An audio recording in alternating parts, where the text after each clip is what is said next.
Hello friends, welcome to ರಾತ್ರಿ ರಹಸ್ಯ. ನನಗೆ ಈ ಹಾರರ್ ಕಥೆಗಳನ್ನ ಹೇಳೋದು ಅಂದರೆ ತುಂಬಾ ಇಷ್ಟ. ಇವತ್ತು ನಾನು ನಿಮ್ಗೆ ಅದೇ ರೀತಿಯಾದಂಥ ಒಂದು ನಿಜವಾದ ಕಥೆನ ಹೇಳಕ್ಕೆ ಬಂದಿದ್ದೀನಿ. ಬನ್ನಿ ಶುರು ಮಾಡೋಣ. ಕಾಮನ್ನಾಗಿ ಜನಗಳಿಗೆ ಹುಷಾರಿಲ್ಲ, ಆರೋಗ್ಯದಲ್ಲಿ ಸಮಸ್ಯೆ ಇದೆ ಅಂದರೆ ಹಾಸ್ಪಿಟಲ್ಗೆ ಹೋಗ್ತಾರೆ. ಆದರೆ ವಾಪಸ್ ಬರೋದಿಲ್ಲ ಅಂದರೆ ನಂಬೋಕ್ಕಾಗೋದಿಲ್ಲ ಅಲ್ವಾ? ಆದರೆ ಇದು ನಿಜ. ಈ ಹಾಸ್ಪಿಟಲ್ ಇರೋದು ಬ್ಯಾಂಗ್ಳೂರಲ್ಲೇ. ಕರ್ನಾಟಕದ ಹಾಂಟೆಡ್ ಲಿಸ್ಟಲ್ಲಿ ಇದು ಕೂಡ ಸೇರ್ಪಡೆ ಆಗಿದೆ.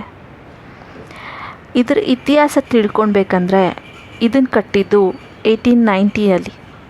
ಆಗಿನ ಕಾಲದಲ್ಲಿ ಊರಿನ ಆಚೆ ಯಾರಾದ್ರು ಸತ್ತೋದ್ರೆ ತೊಗೊಂಡು ಬಂದು ಮಣ್ಣು ಮಾಡ್ತಾರೆ. ಅಂಥ ಜಾಗದಲ್ಲಿ ಈ ಹಾಸ್ಪಿಟಲ್ನ ಕಟ್ಟಿರ್ತಾರೆ. ಈ ಹಾಸ್ಪಿಟಲ್ ಶುರುವಾದ ಮೇಲೆ ತುಂಬಾ ಜನ ಬರ್ತಾ ಇರ್ತಾರೆ. ಆದರೆ ಹುಷಾರಾಗಿ ಆಚೆ ಹೋದವರು ತುಂಬಾ ಕಮ್ಮಿ.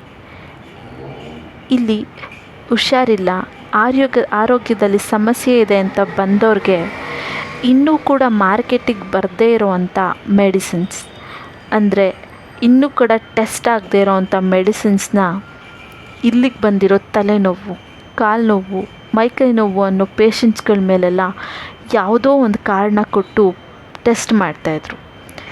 ಅದು ಟೆಸ್ಟ್ ಫೇಲ್ಯೂರ್ ಆಗಿ ಎಷ್ಟೋ ಜನ ಆ ಹಾಸ್ಪಿಟ್ಲಲ್ಲಿ ಪ್ರಾಣ ಬಿಡ್ತಾರೆ. ಬೇರೆ ಏನೇನೋ ಕಾರಣಗಳು, ಸರ್ಟಿಫಿಕೇಟ್ಸ್ಗಳು ಕೊಟ್ಟು ಅವ್ರಿಗೆ ಈ ಟೆಸ್ಟ್ ಮಾಡಿದ್ರಿಂದನೇ ಸತ್ರು ಅನ್ನೋದನ್ನೇ ಮುಚ್ಚಾಕ್ತಾ ಬರ್ತಾ ಇರ್ತಾರೆ. ಇದೇ ಟೆಸ್ಟಲ್ಲಿ ಭಾಗಿಯಾದಂಥ ಒಬ್ಬ ನರ್ಸ್ ಹೊರಗಡೆ ಬಾಯಿ ಬಿಟ್ರೂ ಈ ಹಾಸ್ಪಿಟಲ್ ಅವ್ರಿಗಿದ್ದಂಥ ಇನ್ಫ್ಲೂಯೆನ್ಸ್ ಮತ್ತು ಪವರಿಂದ ಈ ಕೇಸ್ನ ಅಥವಾ ಈ ವಿಷಯನೇ ಮುಚ್ಚಾಕ್ಬಿಡ್ತಾರೆ. ಈಗ ಅದೊಂದು ದೊಡ್ಡ ಹಾಸ್ಪಿಟಲ್ ಆಗೇ ಬೆಳೆದಿದೆ. ಚಿಕ್ಕ ಮಕ್ಕಳಿಂದ ವಯಸ್ಸಾದ ಅಜ್ಜಿ ತಾತಂದ್ರವರೆಗೂ ಆ ಹಾಸ್ಪಿಟಲಲ್ಲಿ ಟ್ರೀಟ್ಮೆಂಟ್ ತೊಗೊತಾರೆ. ಇಂಥದ್ದೊಂದು ಕಾಯಿಲೆಗೆ ಇಲ್ಲಿ ಟ್ರೀಟ್ಮೆಂಟ್ ಇಲ್ಲ ಅಂತ ಹೇಳೋ ಹಾಗೆ ಇಲ್ಲ. ಅಷ್ಟು ದೊಡ್ಡ ಹಾಸ್ಪಿಟಲ್ ಆಗಿ ಬೆಳೆದಿದೆ. ಇಲ್ಲಿ ಚಿಕ್ಕ ಮಕ್ಕಳಿಂದ ವಯಸ್ಸಾದ ಅಜ್ಜಿ ತಾತಂದ್ರವರೆಗೂ ಟ್ರೀಟ್ಮೆಂಟ್ ತೊಗೊತಾರೆ.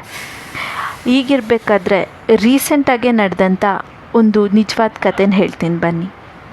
2001 ಅಲ್ಲಿ ಒಂದು 30 ವರ್ಷದವರು ಹೋಗಿ ಬಿಟ್ಟು ಜ್ವರ ಬರ್ತಾಯಿದೆ ಅಂತ ಅಡ್ಮಿಟ್ ಆಗ್ತಾರೆ. ಆದರೆ ಏನೂ ಕಾರಣ ಇಲ್ಲದೆ ಆಪ್ರೇಷನ್ ಮಾಡಬೇಕು, ನಿಮ್ಮ ಮೇಲೆ ಬ್ಲಡ್ ಟೆಸ್ಟ್ಗಳು ಮಾಡಬೇಕು ಅಂತ ಹೇಳಿ ಅವ್ರಿಗೆ ಒಂದು ಇಂಜೆಕ್ಷನ್ನ ಇಂಜೆಕ್ಟ್ ಮಾಡ್ತಾರೆ. ಇದೇ ಆ ಟೆಸ್ಟ್ ಆಗದೇ ಇರೋ ಅಂಥ ಅಥವಾ ಮಾರ್ಕೆಟಿಗೆ ಬರದೇ ಇರೋ ಅಂಥ ಮೆಡಿಸಿನ್. ಇದ್ರ ಕಾರಣದಿಂದ ಅವರು ಏನೂ ಕಾರಣ ಇಲ್ಲದೆ, ಏನೂ ತಪ್ಪು ಮಾಡದೆ ಜೀವ ಬಿಡ್ತಾರೆ. ಇದಾದಮೇಲೆ ಮತ್ತೆ ಅದೊಂದು ಕೇಸ್ ಆಗುತ್ತೆ. ಬಟ್ ಮುಂಚೆ ಹೇಳ್ದಾಗೇ ಈ ಹಾಸ್ಪಿಟಲ್ ಅವ್ರಿಗಿದ್ದಂಥ ಇನ್ಫ್ಲೂಯೆನ್ಸ್ ಮತ್ತು ಬ್ಯಾಕ್ಗ್ರೌಂಡಿಂದ ತಪ್ಪಿಸ್ಕೊಳ್ತಾರೆ. ಅದಾದಮೇಲಿಂದ ಆ ಹಾಸ್ಪಿಟ್ಲಲ್ಲಿ ಆತ್ಮಗಳ ಕಾಟ ಜಾಸ್ತಿ ಆಗ್ತಾನೆ ಹೋಗುತ್ತೆ. ಇಲ್ಲಿ ವರ್ಕ್ ಮಾಡ್ತಾ ಇರೋರಿಗೆ ಅಥವಾ ಅಲ್ಲಿ ಬಂದು ಅಡ್ಮಿಟ್ ಆಗಿರೋ ಎಷ್ಟೋ ಜನ ಪೇಷಂಟ್ಸ್ಗೆ ಅಲ್ಲಿ ಸತ್ತಂಥ ಆ 30 ವರ್ಷದ ಆಂಟಿ ಅಲ್ಲಿರೋ ಮರದಲ್ಲಿ, ಕಾಂಪೌಂಡ್ಗಳಲ್ಲಿ ಹಾಗೂ ಕಾರಿಡಾರ್ಗಳಲ್ಲಿ ಕಾಣಿಸ್ಕೊತಾನೆ ಇರ್ತಾರೆ. ಆದರೆ ಇಲ್ಲಿವರೆಗೂ ಅವರಿಂದ ಒಂದು ತೊಂದರೆನೂ ಆಗಿಲ್ಲ. ಬಟ್ ಕಾಣಿಸ್ಕೊಳೋದ್ರಿಂದ ಆಗ್ತಾ ಇರೋ ಭಯ ಅಂತೂ ತಪ್ಪಿಲ್ಲ.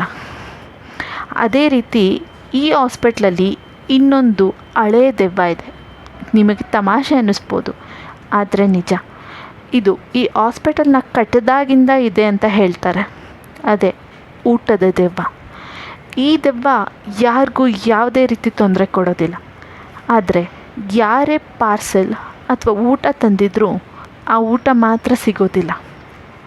ಯಾರೇ ಎಷ್ಟೇ ಊಟ ತಂದಿದ್ರು ಅವರು ಅಲ್ಲಿಟ್ಟು ಹೋಗಿ ಬರೋ ಅಷ್ಟೊತ್ತಿಗೆ ಆ ಊಟ ಕಾಣೆ ಆಗಿರುತ್ತಂತೆ. ಇದೆ ಆ ಊಟದ ದೆವ್ವ ಮಾಡುವಂಥ ಕಾಟ. ಇದೇ ರೀತಿ ತುಂಬಾ ಕಾಟಗಳು ಆ ಹಾಸ್ಪಿಟ್ಲಲ್ಲಿ ನಡೀತಾನೆ ಇರುತ್ತೆ.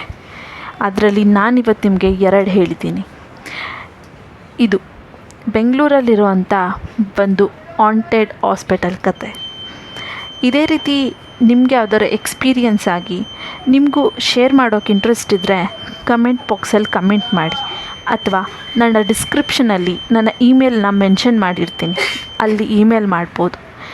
ಈ ಕತೆ ನಿಮ್ಗೆ ಇಷ್ಟ ಆದರೆ ಪ್ಲೀಸ್ ಲೈಕ್, ಶೇರ್ ಹಾಗೂ ಕಮೆಂಟ್ ಮಾಡಿ.